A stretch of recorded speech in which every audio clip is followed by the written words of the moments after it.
Gas वितरणात हलगर्जीपणा केल्यास गुन्हा दाखल करू, पालकमंत्री डॉक्टर उदय सामंत यांचा इशारा।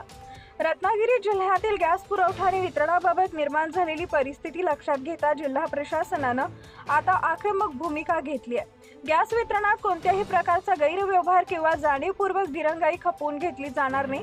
तसा प्रयत्न केल्यास संबंधित कंपन्या किंवा व्यक्तींवर थेट गुन्हे दाखल करण्यात येतील, असा इशारा पालकमंत्री डॉक्टर उदय सामंत यांनी दिला आहे।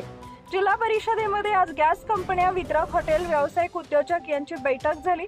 जिल्हाधिकारी मनोज जिंदाल, मुख्य कार्यकारी अधिकारी वैदेही रानडे, निवासी उपजिल्हाधिकारी चंद्रकांत सूर्यवंशी, जिल्हा पुरवठा अधिकारी रोहिणी राजपूत, प्रांताधिकारी जीवन देसाई उपस्थित होते।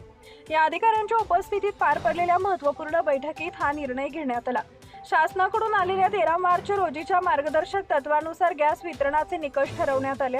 यामध्ये रुग्णालय, शैक्षणिक संस्था, सार्वजनिक सेवा, स्मशानभूमी, वृद्धाश्रम, अनाथाश्रम यांना 100%, उपहारगृहे, संरक्षण क्षेत्र, शासकीय व सार्वजनिक क्षेत्र, रेल्वे, हवाई वाहतूक, पोलीस तुरुंग यांना 70%, महाराष्ट्र राज्य मार्ग परिवहन महामंडळ, औषध उद्योग, बीज प्रक्रिया, मत्स्यपालन यांना 50% या प्रमाणात शासकीय नियमानुसार गॅस पुरवठा करण्याचं नियोजन करण्यात आलं आहे। ज्या ग्राहकांनी महानगर गॅसेसकडे कनेक्शनसाठी पैसे भरले आहेत त्यांना तातडीनं कनेक्शन देण्यात यावे। पैसे भरूनही जाणीवपूर्वक कनेक्शन न देणाऱ्या कंपन्यांवर कायदेशीर कारवाई करण्यात येईल, असं सांगून पालकमंत्री डॉक्टर सामंत म्हणाले, आगामी 25 दिवसाच्या कालावधीसाठी विशेष वितरण आराखडा तयार करण्यात आलाय।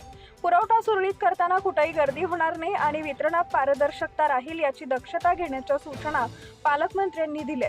जिल्ह्याचा पालकमंत्री म्हणून मी स्पष्ट करतो की सर्वसामान्यांना गॅससाठी त्रास देण्याची भूमिका कुणीही घेऊ नये। वितरणात पारदर्शकता हवी। जर कुणी नियमांचं उल्लंघन केलं तर प्रशासन कठोर पावलं उचलण्यास मागे पुढे पाहणार नाही। घरगुती सिलेंडर हे 25 दिवसात मिळालं पाहिजे।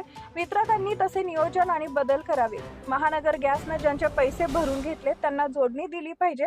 त्याशिवाय हॉटेल, घरगुती ग्राहक यांनाही नव्यानं जोडणी द्यावेत। छत्रपती संभाजीनगरच्या धर्तीवर विशेष परवानगी मिळवून सिलेंडरमधून गॅस देण्याची व्यवस्था करावी।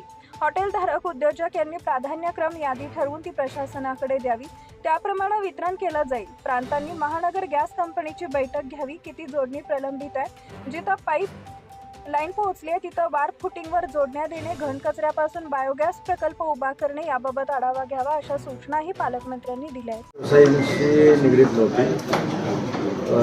इंडस्ट्री, हॉटेल व्यावसायिक, त्याच्यानंतर घरगुती गॅस या संदर्भामध्ये आम्ही बैठक घेतली। त्या बैठकीला जिल्हाधिकारी, मुख्य कार्यकारी अधिकारी, आमचे सगळे अधिकारी उपस्थित होते। त्याच्यामध्ये जाणीवपूर्वक गॅसचा तुटवडा करण्याचा प्रयत्न जर कोणी केला तर त्याच्यावर देखील कारवाई करण्याचा निर्णय घेतलेला आहे। ज्या कंपन्या गॅस आहेत त्यांनी जाणीवपूर्वक कनेक्शन न देण्याचा पराक्रम केला तर त्यांच्यावर देखील गुन्हे दाखल करण्याचा निर्णय आम्ही घेतलेला आहे। 70% कोणाला गॅस द्यायचा आहे, 100% कोणाला गॅस द्यायचा आहे, 50% कोणाला गॅस द्यायचा आहे, ही गाईडलाईन सरकारकडनं आलेली आहे। त्या पद्धतीनं तो गॅस डिस्ट्रीब्युशन झालं पाहिजे। या सूचना देखील जिल्ह्याचा पालकमंत्री म्हणून मी दिलेल्या आहेत आणि याच्यामध्ये कुठेही गैरव्यवहार चालणार नाही या स्पष्ट आमची भूमिका आहे। आणि असा गैरव्यवहार करण्याचा जर कोणी प्रयत्न केला तर त्यांच्यावर FIR दाखल करण्याच्या देखील सूचना मी दिलेल्या आहेत। Subscribe now and press the bell icon. Never miss an update.